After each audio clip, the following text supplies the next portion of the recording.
Hello guys, hello. Libra. Alamin natin Libra kung anong messages, vibration, gabay energy para sa lahat ng Libra. This is general reading, weekly tarot reading para sa lahat ng Libra. Okay, first card natin is Archangel Mallory. Remember who you are, Libra. Take actions when you're ready. So, ibig sabihin, Libra, kailangan mo daw na alamin kung sino ka. Diba? Or parang, remember, kailangan nating alalahanin palagi kung ano ka, kung sino ka. Huwag tayong padalos-dalos. Yun yung sinasabi ng Archangel Mallory. Huwag tayong magpadalos-dalos. Take action, take decision kung tayo ay handa na. Huwag tayong gagawa ng desisyon kung tayo ay uncertain. Kung hindi tayo sigurado, stress, pagod, gutom, malungkot, masaya, galit, may problema, hindi nakatulog, kung ano man yan na nararamdaman mo, wag kang gagawa ng desisyon. Okay? Hindi ka pwede magdesisyon. Kailangan magdedesisyon ka if you're ready, emotionally, financially, psychologically, mentally, spiritually, and physically, syempre.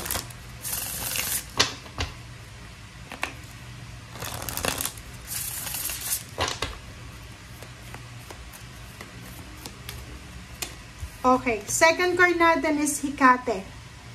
Hecate, change is important. Napaka-importante yung pagbabago, Libra. Importante. Lahat tayo, kailangan nating yakapin yung mga pagbabago sa buhay natin. Diba? Di tayo dapat nag-i-stay sa isang bagay, sa isang sitwasyon. Ang pwede lang nating pag-istayan na talaga is relationship. Kasi hindi naman pwedeng palipat-lipat tayo ng relationship.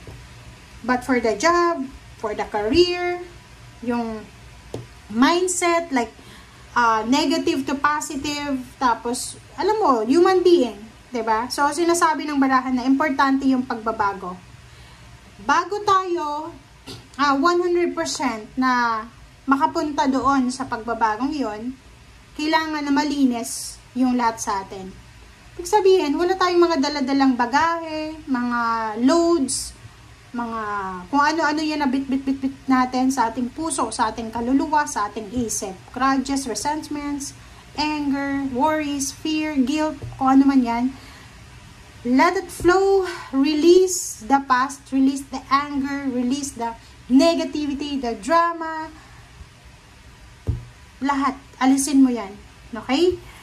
And tanggapin natin kung ano yung magbabago sa atin.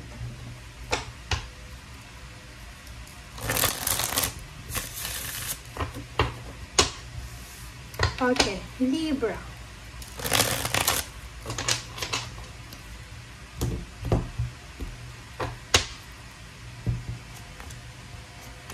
Okay, Two of Wands and the Empress. Wow! Congratulations, Libra.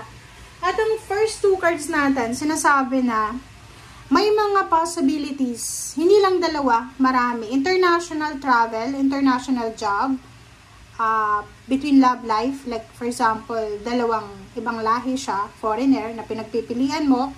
Or pwedeng job between two companies, two jobs, two careers, two businesses. Two types of diets, diba? Kung gusto mo mag-diet, mag-healthy lifestyle. Ano pa ba? Marami kasi itong The Empress, mga new ideas, sa kung ano man na maiisip mo sa ngayon, Libra. Pwede yung iba, business ideas, parang gano'n. So, nakikita ko sa'yo dito, naguguluhan ka. You're in between. Kasi hindi mo alam kung ano ba yung gusto kong buksan na business, ano ba yung, saan ba ako pupunta, ganyan, ganito. Ano ba yung una kong gagawin? Wow. Okay. So, dito Libra, sinasabi na you're on the right track. You're on the right track, you're on the right timing, you're on the right route, horizon, you're on the right journey. Sinasabi ng baraha, ano man daw ang gagawin mo, sisimulan mo dito sa The Empress, ay posibleng magdadala to sa'yo ng celebration, success, camaraderie, posibleng makatagpo ka ng connections, and sinasabi ng baraha sa'yo dito na magiging parang 300, how many degrees? 360 degrees na pagbabago, change, ang mangyayari sa buhay mo. Di ba parang, atong darating na to sa'yo, Libra, hindi mo makikilala yung sarili mo eh. Di ba? Kaya nga sinasabi sa'yo, remember who you are. Okay? Kailangan mo lang i-remember yung sarili mo ngayon habang nanonood ka. Kasi yung pagbabago na darating sa buhay mo, hindi mo na maaalala to. Okay? Kung dati ay sobrang lungkot mo, sobrang umiiyak ka, financially unstable, scarcity, yung pupuntahan mo, yung darating sa'yo, puro lang celebration, happiness, magta-travel ka, magre-relocate ka, bibila ka ng sasakyan, magta-travel ka around the world, parang ganun. So, nakikita ko sa'yo dito yung chariot na to, it's all about transformation, expansion, diba? Mag-expand ka eh, diba? So, hindi mo talaga makikilala. So, exciting to. Isang exciting na change, transformation, expansion, ang posibleng darating sa'yo, Libra, na hindi makapani-paniwala yung mga tao sa paligid mo. Pwedeng transformation to physical. Pwedeng may Libra na biglang magpapapayat, biglang magpapaganda, diba? Magbabago ng hairstyle, or pwedeng kung ano man. So, maraming pwedeng magbago. Wow! So, dito sinasabi, Libra, ng baraha mo na bago ka manood ng reading na to, siguro mapapansin mo na meron nagbabago sa buhay mo.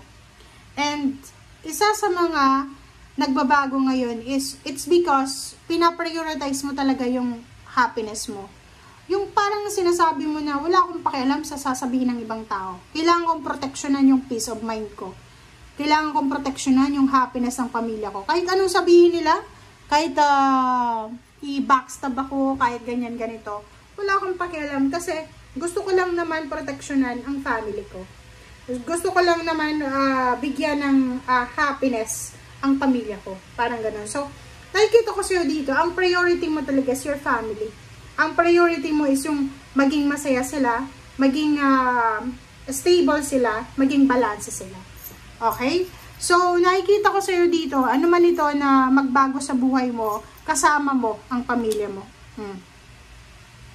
Financially, you will get all the balance sa financial tangible things. Kung ilang taon, ilang dekada kang sobrang hirap sa pera, parating na yung pagkakataon na may enjoy mo na yung salapi. Okay? No more worries, no more sleepless nights, no more problems. And nandun ka na sa direksyon na paalis ka na talaga sa problema. Diba? Papunta ka na sa happiness eh. Papunta ka na doon sa peace of mind. Papunta ka na sa satisfaction. Papunta ka na sa achievements. Papunta ka na sa peace and harmony. Okay? Thank you guys for watching. Bye!